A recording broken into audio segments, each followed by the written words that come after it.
And while MPD is investigating a double shooting that happened in Valley Station over the weekend, it killed a 52-year-old man and a 9-year-old girl. The Jefferson County coroner identified the victims as Vernon and Kaylee Lee earlier today. WHAS 11's Grace McKenna has been talking to neighbors today about the victims and shows us how this latest crime fits into the bigger picture of a concerning trend.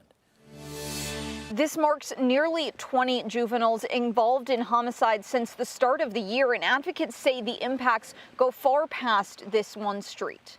Sunday night, Andrew Johnson came back to his Valley Station home, finding crime scene tape and dozens of police officers. Everybody was over screaming and crying. In his yard, the family of 9-year-old Kaylee Lee. Police say she and 52-year-old Vernon Lee were shot and killed just after 5 Sunday evening. Johnson says they were newer to the neighborhood, but Kaylee's face had become familiar. 9-year-old, she hasn't even begun her life yet, and it's just hard. Advocates say the shooting is the latest in a dramatic rise in deaths among people under 17.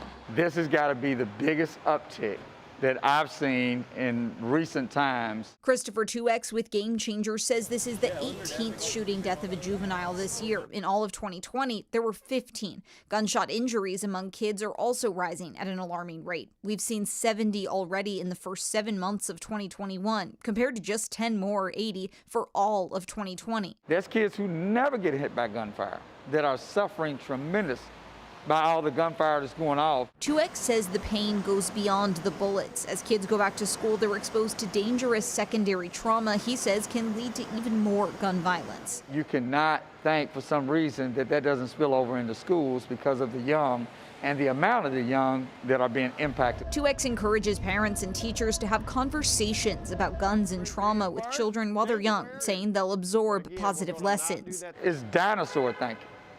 It's extinct. We've got to go at it right now. On Lyons Avenue, Johnson's neighborhood is still reeling. In his 10 years there, he says they've never seen tragedy. When I can't get a hold of my 12-year-old for a couple hours, or I can't get a hold of my 13-year-old, I do worry about that. This one forcing him to rethink what life looks like for his own children.